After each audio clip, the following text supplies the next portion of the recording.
Thank you, Muhammad. Thank you. Nice to meet you.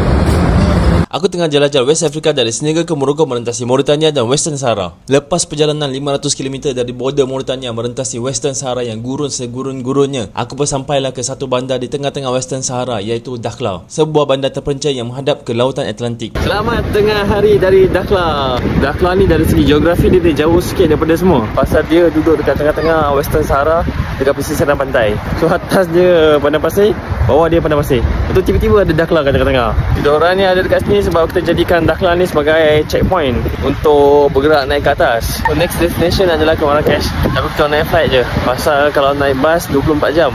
Mula-mula plan asalnya memang nak naik bas pun. So dapatlah feel naik bas 24 jam merentas ke Sahara, naik ke atas lagi kan sebelum sampai ke Marrakesh. Tapi fikir balik, naik bas 24 jam rugi satu hari babe. And then harga naik bas pun bukan murah pun. So kita ambil option yang mahal sikit, naik flight. Dia mahal sikit.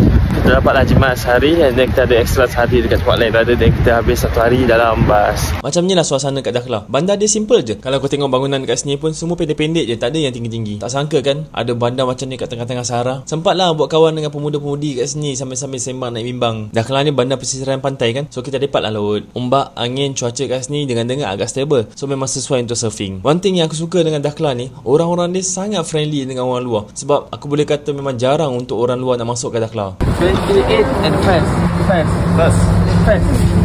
3 days. This is the first day in Dakhla? First day in Dakhla. Today going to Marrakesh. Pakcik ni siap belanja buah kat kita orang. Hati banyak senang bila rasa diterima masyarakat setempat. Okay, aku nak makan kat sini jap and siap-siap nak flight ke Marrakesh. Sambung next video.